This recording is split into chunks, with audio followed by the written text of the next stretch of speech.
ഏറ്റവും നല്ലത് ഏതെന്ന് മനസ്സിലാക്കി തിരഞ്ഞെടുക്കാനുള്ള ആർജവം വേണം. ഒരാൾക്ക് ഒരേ സമയം ഒരു കൈകൊണ്ടല്ലേ ഭക്ഷണം കഴിക്കാൻ കഴിയൂ? ഒരു സമയം ഒരു ജോഡി ഡ്രസ്സല്ലേ ധരിക്കാൻ കഴിയൂ? എത്ര പേർ ഉണ്ടായിരുന്നാലും ഒരു സമയം ഒരു പേർ മാത്രം. ഒരാൾക്ക് ഒരേ സമയം ഒരിടത്തല്ലേ ആയിരിക്കാൻ കഴിയൂ? ഒരേ സമയം ഒരു വഴിയിലൂടെയല്ലേ നടക്കാൻ കഴിയൂ? ഒരു ചോദ്യത്തിന് പല ഉത്തരങ്ങൾ പറയുവാൻ കഴിഞ്ഞേക്കും, പക്ഷേ ശരി ഉത്തരം ഒന്നു മാത്രം. ഇവിടെ ഒരു തെരഞ്ഞെടുപ്പിൻ്റെ പ്രാധാന്യം കാണുവാൻ കഴിയും.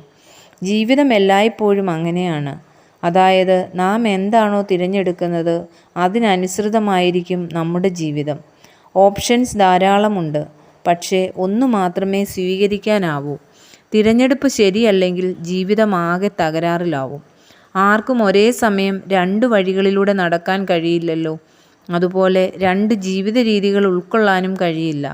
ഇവിടെ ഏറ്റവും നല്ലത് ഏതെന്ന് മനസ്സിലാക്കി അത് തിരഞ്ഞെടുക്കാനുള്ള ആർജവമുണ്ടെങ്കിൽ മാത്രമേ ജീവിതം വിജയകരമാവുകയുള്ളൂ. ഏറ്റവും നല്ല വഴി ഏതെന്ന് എങ്ങനെ കണ്ടുപിടിക്കും? അതിന് സ്വന്തം അനുഭവങ്ങൾ മാത്രം മതിയാവുകയില്ല. പൂർവികരുടെയും മറ്റു പലരുടെയും അനുഭവങ്ങളിലേക്ക് ശ്രദ്ധിക്കേണ്ട ആവശ്യമുണ്ടാവും. ലോകത്തിൻ്റെ സന്തോഷങ്ങളും ഉല്ലാസങ്ങളും തേടി ജീവിക്കുന്ന ധാരാളം ആളുകളുണ്ട്. പക്ഷേ ആത്യന്തികമായി അവരൊക്കെ വിനാശത്തിലേക്കായിരിക്കും എത്തിച്ചേരുന്നത്. ലഹരി വസ്തുക്കളുടെ ഉപയോഗവും വിഷയമോഹങ്ങളും സന്തോഷം പ്രദാനം ചെയ്യുമെന്ന് പലരും കരുതി ആ വഴിയിലൂടെ സഞ്ചരിക്കാറുണ്ട്. പക്ഷേ അവയെല്ലാം ജീവിതത്തിൽ പരാജയമായിരുന്നു എന്നത് അവരുടെ ജീവിതാനുഭവങ്ങളിൽ നിന്നും മനസ്സിലാക്കുവാൻ കഴിഞ്ഞിട്ടുണ്ടല്ലോ. സ്നേഹത്തിൻ്റെയും സത്യത്തിൻ്റെയും ത്യാഗത്തിൻ്റെയും മാർഗമാണ് ജീവിതത്തെ സന്തുഷ്ടമാക്കുന്നത്. മറ്റുള്ളവരെ സ്നേഹിക്കുന്നതിൽ ജാഗരൂകരായിരിക്കുക.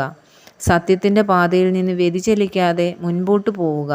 മറ്റുള്ളവരുടെ നന്മയ്ക്കായി ത്യാഗപൂർണമായ ജീവിതം നയിക്കുക. ഇതാണ് ജീവിതത്തെ സന്തുഷ്ടമാക്കുന്ന മാർഗം. സുഖവും ഉല്ലാസവും എന്ന് തോന്നുന്നത് വിനാശത്തിലേക്ക് നയിക്കുമ്പോൾ കഷ്ടവും വേദനയും എന്ന് തോന്നുന്ന മാർഗങ്ങൾ സന്തോഷത്തിലേക്കും വിജയത്തിലേക്കും നയിക്കുന്നു.